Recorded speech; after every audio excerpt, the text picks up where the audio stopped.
sommes-nous tous des criminels potentiels? Question qui semble provocatrice, comme si dans l'instant qui suit, chacun allait prendre un couteau, un pistolet, une hache pour aller frapper qui que ce soit. On aurait tendance à dire non. Et pourtant, la réponse est oui. Alors il va falloir essayer de comprendre. Pourquoi la réponse est oui? Parce qu'il y a une situation quand même paradoxale. Imaginez la scène du Sinaï. Akadosh Baruch Hu est en train de révéler la Torah au peuple juif. Et le 6e commandement, c'est tu ne tueras pas. On a besoin de ça. Est-ce qu'avant les populations étaient toutes des criminels? Est-ce qu'on a besoin du 6e commandement pour nous dire que c'est pas bien de tuer? Mais non. Tout groupe social, la plupart des groupes sociaux ont cette règle. Parfois, c'est à l'intérieur du peuple. Alors, on n'a pas le droit de tuer à l'intérieur du peuple ou de la tribu, mais on va tuer à l'extérieur. Parfois, c'est l'inverse. Mais on peut comprendre que le meurtre, ça engendre la désunion sociale. Donc, ça semble être évident. Et pourtant, Akadosh Baruch Hu met ça dans les Aseret Adibrot, comme si ce n'était pas évident.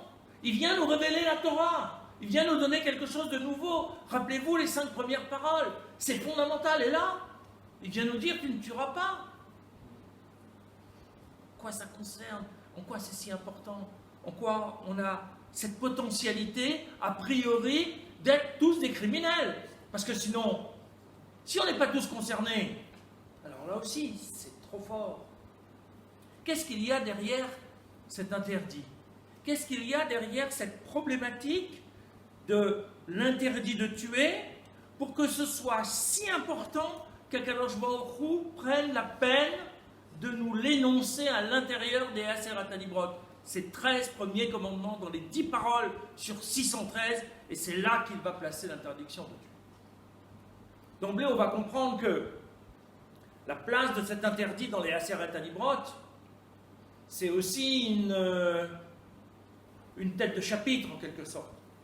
Bien sûr, au niveau de la halakha, on va aller chercher, on va aller regarder les différentes interdictions qui sont dans le texte biblique, et puis on va dire, alors là, ça c'est un cas particulier. Pour nous, au niveau du concept, c'est l'interdiction globale de tuer. Encore faut-il savoir ce que ça veut dire, tuer. Y a-t-il qu'une manière de tuer? Y a-t-il qu'une catégorie de meurtre à l'intérieur d'une société? Et que recouvre tout cet interdit premier? Énonçons d'abord les différentes catégories, différentes manières de tuer quelqu'un. On en dénombre 6. Bien sûr, je ne vais pas rentrer dans les détails du meurtre, si on peut le tuer avec un couteau, un pistolet, le pendre, etc. Non. Des catégories beaucoup plus larges. La première catégorie de meurtre, c'est ce à quoi on pense tout de suite. C'est-à-dire, c'est le meurtre physique. Le fait d'ôter la vie physiquement à quelqu'un. Quelle que soit la manière qu'on le tue. Qu'on le tue volontairement ou qu'on le tue de manière involontaire, le résultat est le même. Au bout du compte, on a quelqu'un devant nous qui a perdu la vie. Physiquement, qui n'a plus d'espoir, qui n'a plus d'espérance de vie. On passe de la vie à la mort en un instant, volontairement ou accidentellement. C'est la première catégorie, mais ce n'est pas la seule. On va voir, les autres sont peut-être apparemment moins violentes, mais elles tuent tout autant. La deuxième catégorie, c'est ce qu'on pourrait appeler le meurtre social. C'est quoi le meurtre social? Première chose, la Gemara nous dit que le pauvre, il est comme mort. Il n'a pas d'existence sociale véritable. Socialement, il est mort. Physiquement, il est là. Il est présent. Mais il passe inaperçu. Le pauvre qu'on n'aide pas est mort. Socialement, il n'a pas de valeur sociale. On peut passer à côté de lui sans le voir. Et ça nous arrive tous les jours. De passer à côté des SDF sans même les voir. Parce qu'ils sont là tous les jours à la même place et qu'on ne les regarde même pas, on est dans nos pensées. Et pourtant, socialement, on l'a tué. Alors pas forcément individuellement, particulièrement. Mais socialement, cet être humain dont la société, donc nous-mêmes, on aurait dû s'occuper, a été tué. Il finira peut-être vraiment par mourir physiquement, mais socialement, il a déjà de son vivant le statut d'un être mort. La deuxième manière de tuer socialement quelqu'un, c'est la calomnie. La calomnie, c'est dire quelque chose de faux et de négatif sur quelqu'un. J'insiste bien, de faux. Je ne parle pas ici du lachon hara, c'est une autre catégorie, on en reparlera. Le lachon hara peut être vrai ou faux, mais c'est un langage négatif et qui est d'abord négatif. Il y a dans la calomnie la volonté de nuire à quelqu'un en donnant volontairement une information fausse. La calomnie, c'est du mensonge, le lachon hara, c'est quelque chose de vrai. Et ce n'est pas parce que c'est vrai que c'est positif. La calomnie est aussi une manière de tuer socialement quelqu'un. Et on le sait, une calomnie peut tuer physiquement. Parce que cela commence par isoler la personne. Les autres le regardent d'une autre manière, le mettent à l'écart.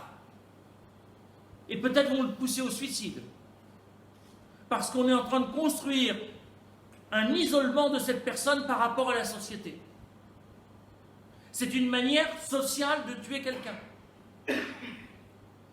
Et le résultat peut être identique.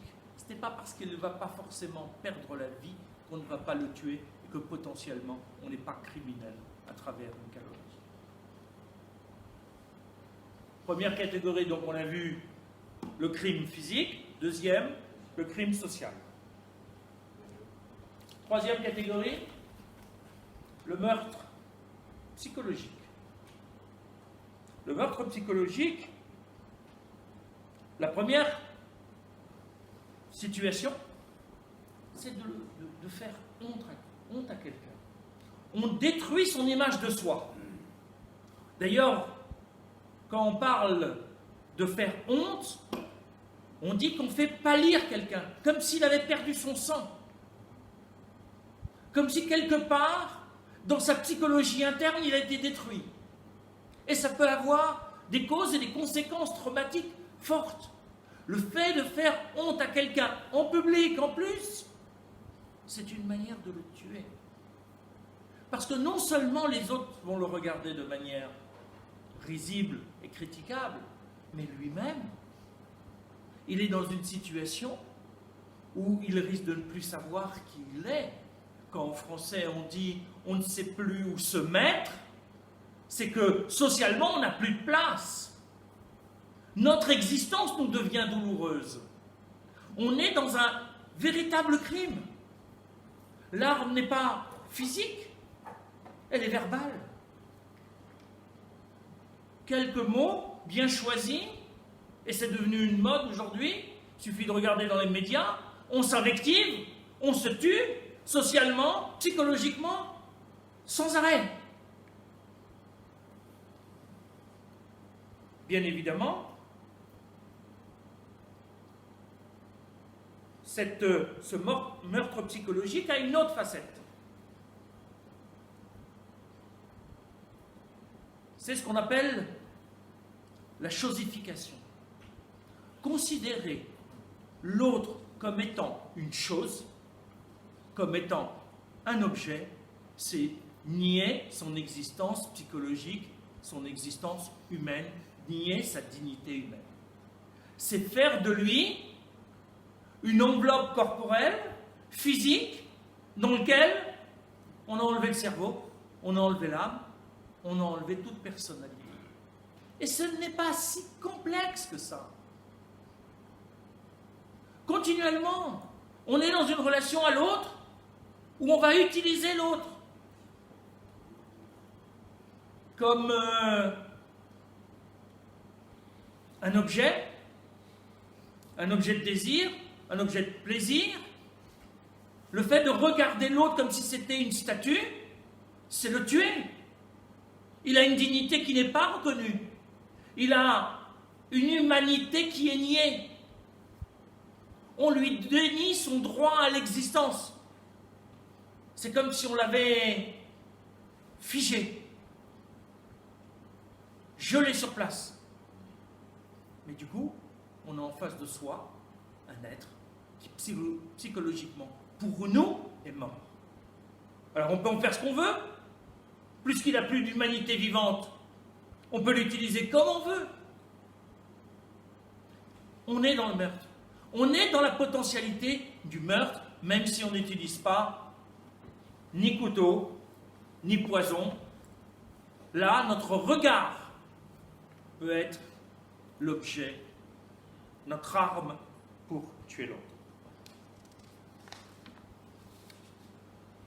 Quatrième catégorie, le meurtre juridique. Ça paraît anodin, mais en même temps, on trouve ça aussi dans une première forme dans les Aser Talibrot. On peut parfois avoir l'intention de tuer l'autre sans se salir les mains. Il suffit de faire un faux témoignage. On ne va pas le tuer. Le tribunal va décider de sa peine. Nous, on n'est pas responsables, c'est le tribunal qui décide. Mais le faux témoignage qu'on a énoncé, il est bien là pour le tuer. Quand on vient témoigner qu'on a vu telle personne tuer telle autre personne alors que ce n'est pas vrai, on sait très bien qu'on va le mener à la peine capitale. On le sait, et pourtant on fait quand même un faux témoignage. Alors bien sûr, il y a des faux témoignages moins graves, pour du vol ou pour des choses secondes, mais de la même façon, on est dans l'utilisation de la loi, des tribunaux, pour nuire à l'autre, pour le tuer physiquement, pour le condamner à la peine de mort, ou le tuer socialement, en lui faisant porter une responsabilité qui n'est pas la sienne, en lui faisant supporter une sanction qu'il n'aurait pas dû avoir, et quelque part socialement on est en train de le tuer, parce que ça va rester dans son histoire, et ça va être quelque chose qui va être attaché à sa personne. La deuxième manière de tuer quelqu'un de manière juridique, c'est de le condamner à mort lorsqu'on n'est pas sûr. Vous le savez, la Gemara nous dit, un tribunal qui condamne quelqu'un à mort tous les 7 ans, ou selon une deuxième version, tous les 70 ans, est un tribunal criminel. Parce que ça veut dire que peut-être qu'ils n'ont pas assez examiné les témoignages pour être sûr que les témoignages étaient complètement valables. Vous le savez qu'on a tellement peur de faire une erreur judiciaire que si l'ensemble du tribunal considère que la personne est coupable, alors elle va être acquittée. Parce que ça n'existe pas qu'un tribunal entier considère quelqu'un de coupable et qu'il n'y a pas quelqu'un qui lui trouve des circonstances atténuantes ou qui hésite sur un témoignage. C'est aussi une manière indirecte qui ne nous concerne pas tous, on n'est pas tous dans un tribunal, mais c'est pour montrer que là aussi il y a une manière de tuer quelqu'un par négligence, par erreur, parce qu'on est allé trop vite, on n'a pas été assez scrupuleux pour examiner chaque témoignage dans le détail.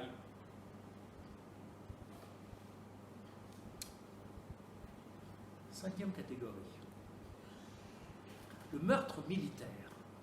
C'est quoi le meurtre militaire? La légitime défense. Elle est possible quand on est en temps de guerre. On a une obligation de se défendre et de tuer celui qui vient pour nous tuer avant qu'il ne nous tue. On a une obligation de se défendre. Oui, mais réfléchissons. Et il y a un cas tout à fait particulier. Dans la Torah, on nous parle de cet homme qu'on a trouvé mort dans les champs entre deux villes. Il y a deux versions, peut-être c'était il est mort parce qu'il n'a pas eu la tzedaka, c'est pourquoi les notables de la ville la plus proche vont venir demander pardon. Mais il y a une autre interprétation qui dit, mais c'est un passage qui est juste à côté du passage de la guerre. Fais attention, quand tu es en guerre, de ne pas profiter pour tuer un homme de plus qui est ton voisin qui te dérangeait et que tu veux régler tes comptes. Ah, c'est une victime de la guerre. Il a été tué dans un combat. Et c'est toi qui l'as tué? Parce que tu t'es défendu? Ou tu as profité de la situation pour le tuer et régler ton compte? Ça a toutes les allures d'une mort au combat. Mais quel combat? Ça arrive à la chasse. Absolument. Également la chasse, on pourrait le mettre dans la même catégorie. Solon. Qui peut être soit un crime involontaire, soit un crime volontaire déguisé. Dans une situation où il peut y avoir un accident. Qu'y a-t-il derrière cette démarche? Est-ce que tu es complètement authentique? Quand Abraham va faire la guerre contre les rois, les 5 rois, qui il prend avec lui? Des tzadikim, des talmidei chachamim. Pourquoi? Parce qu'on sait que ceux-là, ils vont être tellement consciencieux qu'ils vont faire attention à chacun de leurs gestes et se demander à chaque fois qu'il y a quelqu'un qui vient pour les agresser, est-ce que je suis vraiment en situation de légitime défense? Ils ne vont pas faire de bavure. Ils ne vont pas tuer comme ça à la volée sans savoir sur qui ils tirent. Ils vont faire très attention à chacun de leurs gestes pour faire en sorte que dans un cas de combat, on n'en profite pas pour tuer quelqu'un de trop ou quelqu'un qui nous arrange. Et pourtant, on est en situation de guerre, donc on va compter les morts après. On ne saura pas pourquoi celui-là il est mort, pourquoi celui-là il n'est pas mort. Personne ne pourra venir le dire, sauf nous. Nous, on le saura. Quelle était notre véritable intention au moment où on a appuyé sur la gâchette, au moment où on a tué l'autre. Il y a des balles perdues aussi. Oui. Dernière catégorie. Le meurtre religieux. C'est quoi cette affaire-là? Qu'est-ce que je suis en train de vous raconter? Eh bien oui, d'une certaine façon. Déconsidérer l'autre religieusement parlant, en lui rappelant sa teshuva, en lui rappelant ce qu'il faisait avant qu'il fasse teshuva, c'est le tuer. On a l'exemple dans la Gemara, entre Rabbi Yochanan et Resh Lakish. À un moment donné, Rabbi Yochanan s'est oublié, et il lui a rappelé à Resh Lakish qu'il était le chef des brigands. Il en est mort. Parce que son beau-frère, son ami, son collègue d'études, puisse à un moment donné lui rappeler ça pour le déconsidérer, alors que c'est grâce à lui qu'il a été plongé dans l'étude de la Torah, ça l'a tué. Parce que religieusement, il n'était plus rien. D'un seul coup, cette tâche indélébile, comme si nous, hommes, on n'acceptait pas l'effet de la teshuva. Il n'y a que le bon Dieu qui accepte la teshuva. Mais nous, on ne l'accepte pas. La tâche, elle reste là. Mais d'abord, est-ce une tâche? Est-ce que celui qui a fait teshuva, il n'est pas plus méritant que celui qui n'a jamais eu l'occasion ni besoin de faire teshuva parce qu'il est vécu dans un milieu qui était porteur? C'est l'exclure de la communauté, du fait de son passé, et en quelque sorte, le mettre dans une sous-catégorie humaine. Ah oui, mais bon, celui-là, c'est un bal teshuva, hein. Il est devenu religieux aujourd'hui, il veut nous en remontrer, mais qu'est-ce qu'il faisait avant hier? C'est un meurtre, ni plus ni moins. On lui nie son identité, mais si on s'était trouvé, nous, dans la même situation, est-ce qu'on aurait eu le cran, le courage de faire teshuva? Ou est-ce que c'est tellement difficile qu'on n'aurait pas réussi à faire? Son mérite, il est 10 fois plus important que le nôtre. Mais là, du coup, ça nous dérange. Alors on va le rabaisser. Ah, on a une petite tare à lui faire sortir. Alors on va l'évoquer pour lui porter préjudice. Sur tous ces domaines, nous sommes potentiellement des criminels. Alors on n'est pas tous dans la situation, si Dieu veut, on ne sera pas dans une situation de guerre, ni on sera dans un tribunal pour condamner à quelqu'un la peine de mort. Mais potentiellement, ce sont les mêmes ressorts qui sont là. Et c'est ça qu'il faut nous permettre, qu'il nous faut comprendre. Qu'est-ce qui se passe? Pourquoi Dieu a-t-il fait un homme qui potentiellement est capable d'en tuer un autre? Qu'est-ce qu'on a pour être potentiellement criminel? Est-ce qu'il n'aurait pas pu nous faire à rechercher en permanence l'union, la concorde, la fraternité? Pourquoi il nous donne cette possibilité de tuer, physiquement ou pas physiquement? Il nous donne ce pouvoir sur l'autre. Qu'est-ce qui provoque ça? Parce qu'on comprend maintenant. Parce que ces différentes possibilités de meurtre, elles sont banales. Personne n'a besoin de couteau, de hache ou de mitraillette pour tuer quelqu'un. Ça peut se faire au coin d'une rue, sans que personne s'en aperçoive de l'extérieur. Mais en même temps, donc pour Dieu c'est important. On reviendra sur cette problématique. Pourquoi pour Dieu c'est important? L'avoir affirmé, ça ne veut pas dire qu'on a compris. Il l'a mis dans les Aseret Adibot, donc c'est vraiment une interdiction phénoménale. Mais il faut comprendre. Pourquoi on peut devenir potentiellement criminel? Pour nous permettre de comprendre,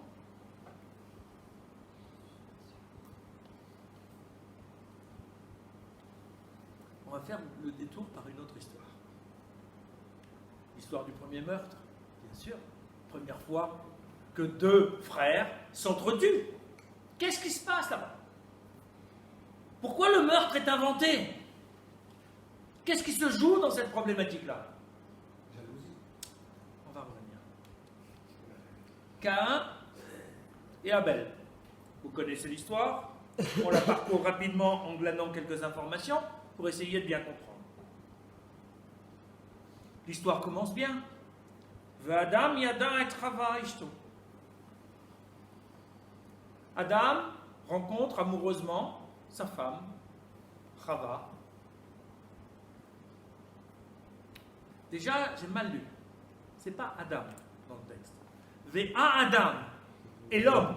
C'est pas Adam, monsieur Adam qui rencontre Chava. C'est l'homme. Parce que déjà, ce qui va se jouer ici, c'est pas une affaire d'individu. C'est une affaire globale. Adam avec le hé devant, c'est l'être par excellence. Valeur 50. Mi, l'être, celui qui est sujet. Adam tout seul, 45. Celui qui peut être objet, le marbre. Et on l'a déjà vu, on est un vrai sujet lorsqu'on est à deux, lorsqu'il y a la rencontre. Là, on vient nous dire, c'est l'homme dans sa globalité, dans son humanité, qui va rencontrer de manière amoureuse sa femme, Chava, on précise que c'est Chava Ishto, comme s'il pouvait y avoir un doute, il y a une seule femme, et on avait compris que c'était sa femme. Dire qu'il se joue là quelque chose, de la rencontre entre deux êtres, qui vont produire deux autres êtres.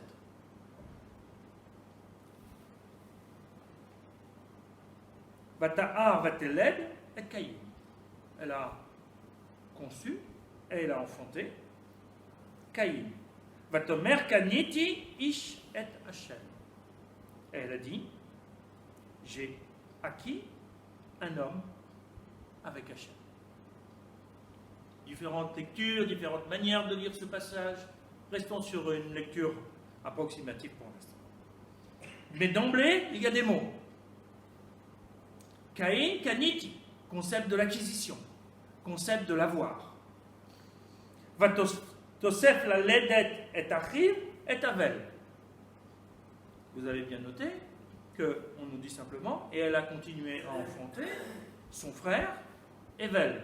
Donc il n'y a pas une deuxième conception. D'après le Midrash Pirkei de Rabbi Eliezer, ce sont des jumeaux. Caïn et Evel sont des jumeaux. Et c'est fondamental. Evel, c'est le vent, la vanité, vanité des vanités. C'est le souffle humain. C'est-à-dire, non pas celui qui est dans l'avoir, mais celui qui est dans l'être. On a deux frères jumeaux qui sont conçus par le couple par excellence, c'est-à-dire qui représentent l'ensemble de l'humanité. Tout couple par excellence va produire un être qui a ces deux potentialités. Une potentialité de l'avoir, une potentialité de l'être. Un qui va avoir comme priorité l'envie de posséder, d'être dans la matérialité, l'autre qui va être dans la spiritualité, dans la relation, dans l'être. Comprenons bien, ces frères sont jumeaux. C'est comme si c'était une seule entité. C'est les deux faces d'une même pièce. L'être humain, quel qu'il soit, produit d'un couple humain, a toujours en lui-même ces deux potentialités qui le mènent vers l'être ou vers l'avoir. Son Yetzer Hara et son Yetzer Tov. Les deux sont inscrits dans cette humanité de base.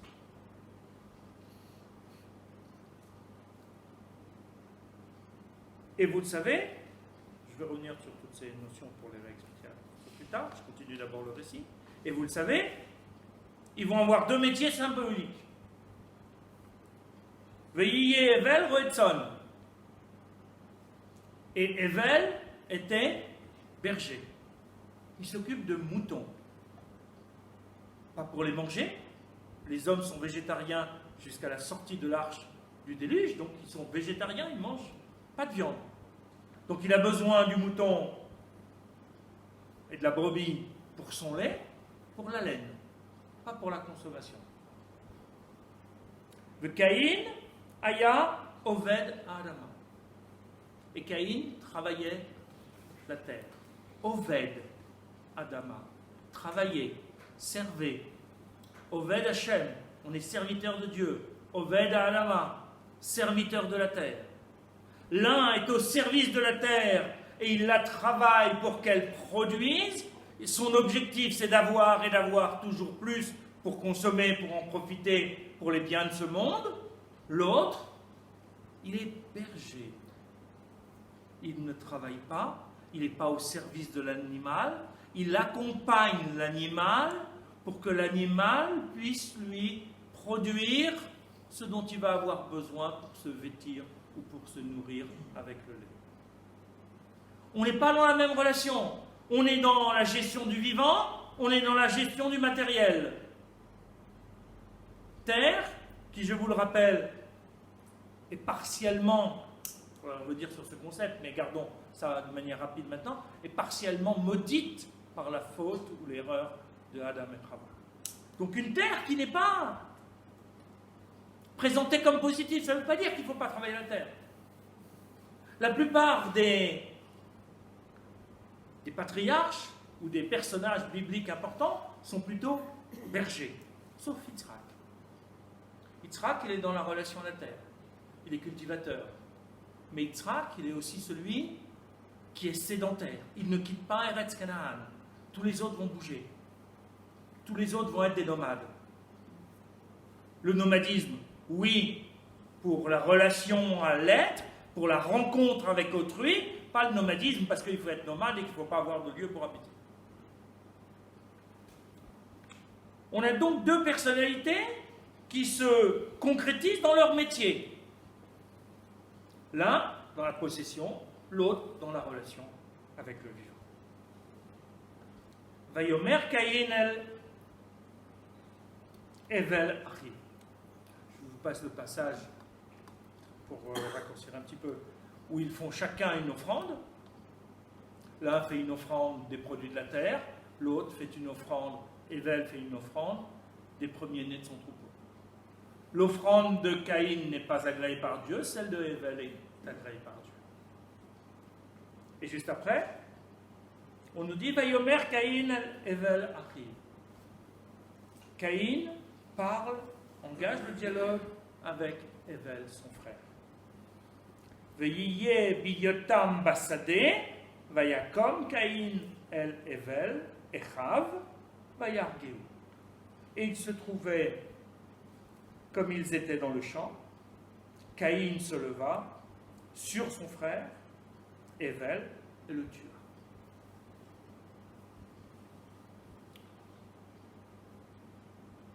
Les objets du dialogue ne sont pas indiqués dans le texte biblique. On ne sait pas de quoi ils se sont parlé. Mais le Midrash vient compléter le texte d'une certaine façon en nous donnant les trois thématiques qui sont les thématiques habituelles qui peuvent être conflictuelles entre les hommes et qui peuvent correspondre à cette situation. Première thématique, une thématique économique.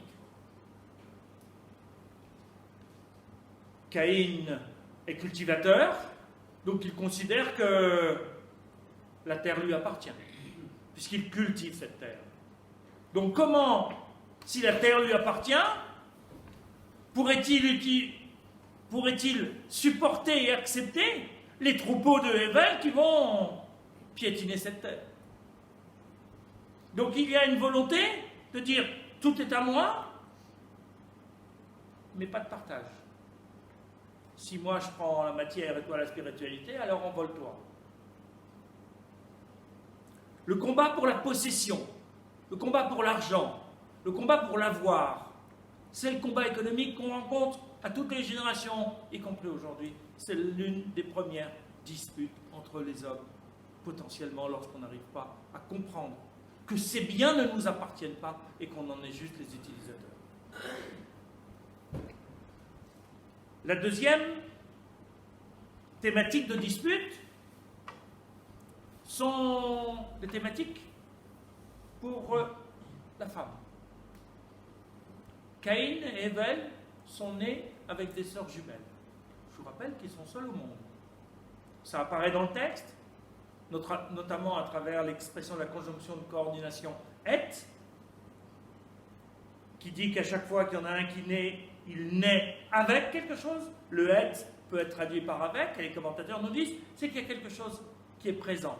Donc Caïn est né avec une sœur jumelle, Hével, selon les Midrashim, est né avec une ou deux sœurs jumelles. Et du coup, on va se disputer les femmes.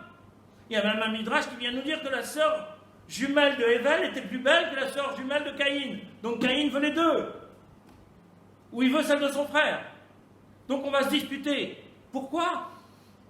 Là aussi, excusez-moi l'expression, pour de l'avoir. Je vais avoir les femmes, comme si c'était un bien qu'on peut négocier dans une dispute, mais on connaît les disputes entre hommes, avec comme sujet principal la femme. Troisième sujet de dispute religieuse. Bassadé, il se trouvait dans le champ. Terme qui peut être utilisé à la fois en termes de propriété. Il y a d'autres textes qui parlent du champ comme étant assimilé à la femme, dans les textes poétiques. Mais le champ, c'est aussi l'emplacement sur lequel va être construit le temple. Donc qui va avoir la prêtrise? Est-ce que Caïn, qui est né le premier, doit avoir la double part et la prêtrise? Il va devenir le Kohen? Ou c'est Hével, qui finalement est plus agréé par Dieu, qui va avoir la prêtrise? Et sur quel territoire, de l'un ou de l'autre, va être construit le temple? Qui a raison religieusement parlant? Dans ces trois problématiques, on voit bien à chaque fois que ce qui est en confrontation, c'est toujours la notion de pouvoir, la notion de possession. Est-ce que je possède ou est-ce que c'est l'autre qui possède? On va être le premier ou on va être le seul. Derrière la jalousie, il y a la volonté de domination. Je suis jaloux de ce que l'autre n'a pas. Pourquoi? Parce que je veux dominer. Si c'était mon frère, vraiment mon frère, alors je serais content de ce qu'il a. Quand on nous demande d'aimer notre prochain comme si c'était notre frère, comme nous-mêmes, c'est parce qu'entre frères, il ne devrait pas y avoir de concurrence, de jalousie. Cette histoire, comme Moshe Aaron, cette histoire, elle est au-delà de l'histoire familiale de Adam et Chava, dont on pourrait ne rien avoir à faire. Il y a toute la problématique de comment l'homme sur Terre trouve sa place. Dans quelle relation il va trouver sa place? La relation à la matière, la relation à la spiritualité. Pourquoi? Parce que l'homme est fait de corps et d'âme. La constitution matérielle, la constitution fondamentale de l'homme, c'est Akadosh Baruch Hu, il a pris de la terre, il l'a façonné en corps et il lui insuffle une âme.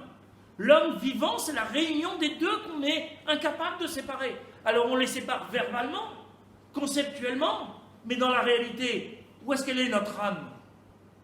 Elle n'est pas dans notre esprit. Notre esprit, c'est notre intelligence. Notre âme, c'est quelque chose de diffus à l'intérieur de notre corps, qui va peut-être s'exprimer par notre voix, par notre pensée, par nos mots. Mais notre âme, elle remplit notre corps. Et on ne peut pas les séparer. Si on les sépare, on meurt. On ne peut pas séparer Caïn et Ève. S'ils se séparent parce qu'ils n'arrivent pas à s'accorder pour des raisons matérielles, ils meurent.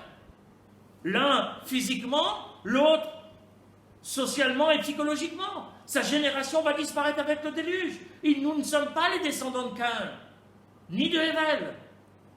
On est les descendants de Chet, le troisième fils, qui est fait à l'image de Adam Arishon, qui est fait sur le modèle de l'homme qui n'a pas besoin d'un jumeau parce qu'il a compris qu'en lui-même il avait ces deux penchants, le penchant vers le bien et le penchant vers le mal. Lorsque le dialogue n'est plus possible entre ces deux penchants, alors on tombe dans cette confrontation qui fait qu'à un moment donné, l'un va tuer l'autre. Le plus fort, physiquement, va tuer le plus faible physiquement, même si spirituellement, il peut être plus fort.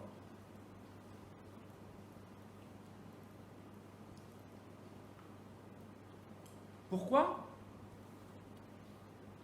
Parce que ça fait partie des conditions d'existence de l'homme.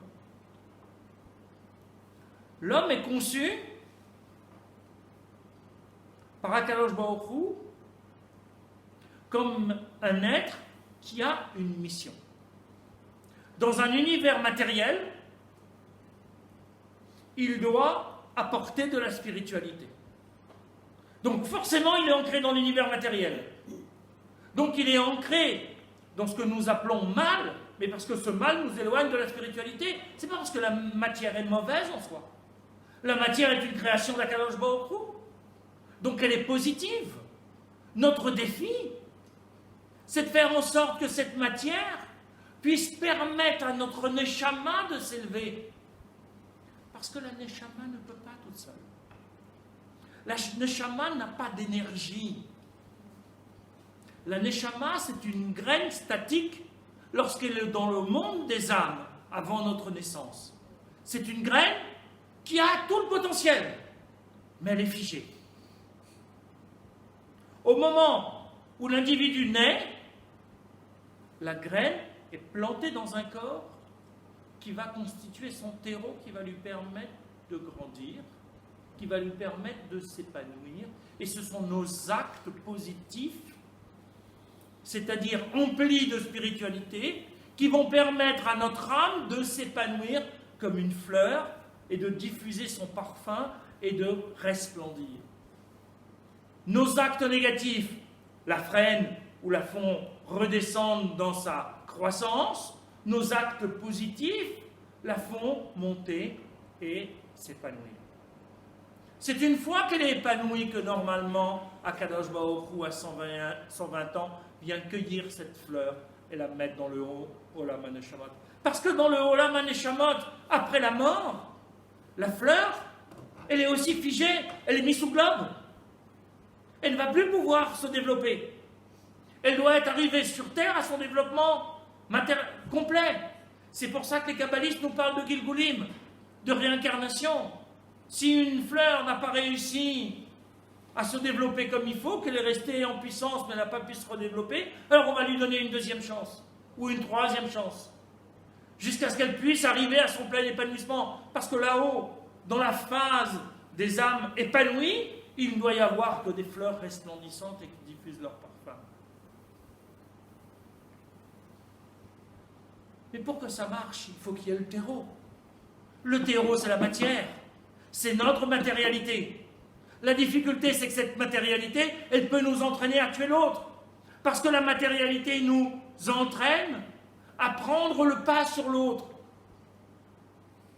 La matérialité, elle développe notre souci de l'avoir. On a envie de posséder, parce que posséder, c'est matériel. Lorsque Caïn, il cultive la terre, c'est pour produire, c'est pour avoir de la matière, c'est pour en profiter physiquement, c'est pas spirituellement. Bien sûr, ils vont offrir un sacrifice, ils vont offrir une offrande, mais pas avec la même intention. Caïn offre une offrande dans l'intention d'avoir plus. Ével offre un sacrifice dans l'intention d'être en relation avec Dieu. On n'est pas dans la même démarche. On est dans une démarche matérialiste d'un côté, dans une démarche de rencontre spiritualiste de l'autre. Ce qu'on doit comprendre, c'est que les deux sont les deux faces d'une même réalité d'un homme. Tout homme a ce potentiel. S'il ne l'avait pas, la graine ne pourrait pas pousser.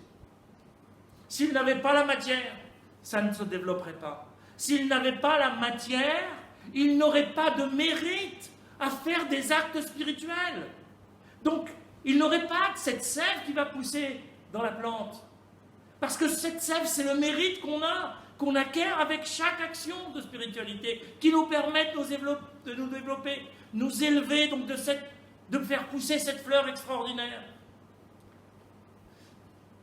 Si on n'a pas de matière, on n'a pas de libre arbitre.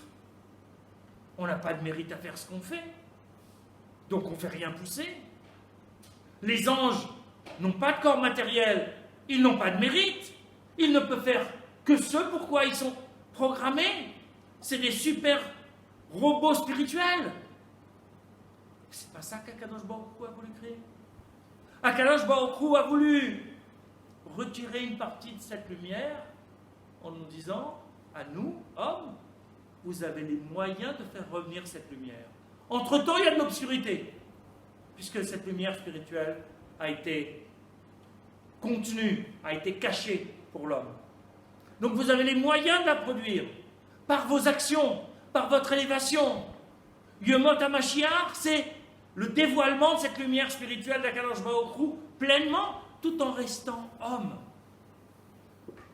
Au départ, si la lumière est omniprésente, il n'y a pas de place pour la lumière de l'homme. Il n'y a pas de place pour sa spiritualité. Donc il est obligé de créer de l'obscurité. Mais il crée de l'obscurité pour qu'on puisse développer nous-mêmes cette lumière.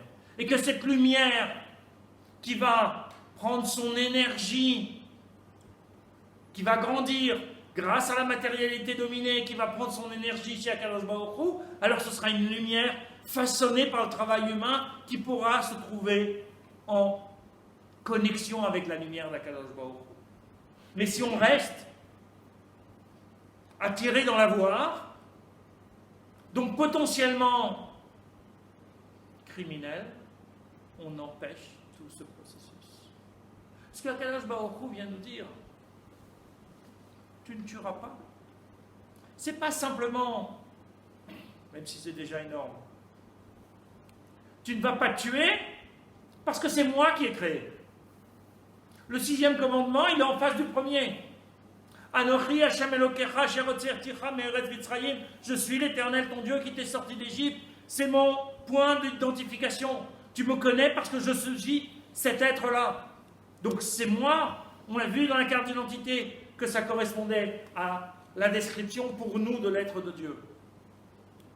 En face, on a tu ne tueras pas.